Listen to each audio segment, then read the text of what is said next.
కురుక్షేత్రం 18 రోజుల యుద్ధం, ఏర్లై పారే రక్తం, 5 లక్షల జంతువుల ప్రాణాలు, 40 లక్షల మంది ఆర్తనాదాలు. ఇదంతా చూడ్డానికి రాజ్యం కోసం అన్నదమ్ముల మధ్య జరిగే వైరంలా అనిపించొచ్చు. నిజానికిది ధర్మానికి అధర్మానికి మధ్య యుద్ధం. ఇంత నష్టం జరుగుతది అని తెలిసినా శ్రీకృష్ణుడు ధర్మం వైపే, అంటే పాండవుల వైపే నిలబడి వాళ్ళనే గెలిపిస్తాడు గదా.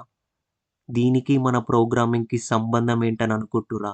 మనం ఇఫ్లో రాసే కండిషన్ ధర్మం అయినదే అయితే మన ఇంటర్ప్రిటర్ ఇఫ్ వైపు నిలబడి ఇఫ్లో ఉండే బ్లాక్ ఆఫ్ కోడ్ని ఎగ్జిక్యూట్ చేస్తాడు. లేదు మనం ఇఫ్లో రాసే కండిషన్ అధర్మం అయినదే అయితే మన ఇంటర్ప్రిటర్ ఎల్స్ వైపు నిలబడి ఎల్స్లో ఉండే బ్లాక్ ఆఫ్ కోడ్ని ఎగ్జిక్యూట్ చేస్తాడు. నిజంగా చూడగలిగితే మనం రాసే ప్రతి లైన్లో భగవంతుడి లీలలు కనిపిస్తాయి కదా. నేను చెప్పే కాన్సెప్ట్ నచ్చింది కదా, నేను చెప్పే లెసన్ కూడా నచ్చుతుంది. ఒక్కసారి వచ్చిను ఈ ఇఫ్ ఎల్ఇఫ్ గురించి ఎల్స్ గురించి ఇంకా తెలుసుకోవాలనిపిస్తే ఈ అక్విషియా టెక్ అనే యూట్యూబ్ ఛానల్కి వచ్చి డే 20 నుంచి డే 23 వరకు ఉన్న వీడియోస్ చూడు, మొత్తం అర్థమైపోతుంది.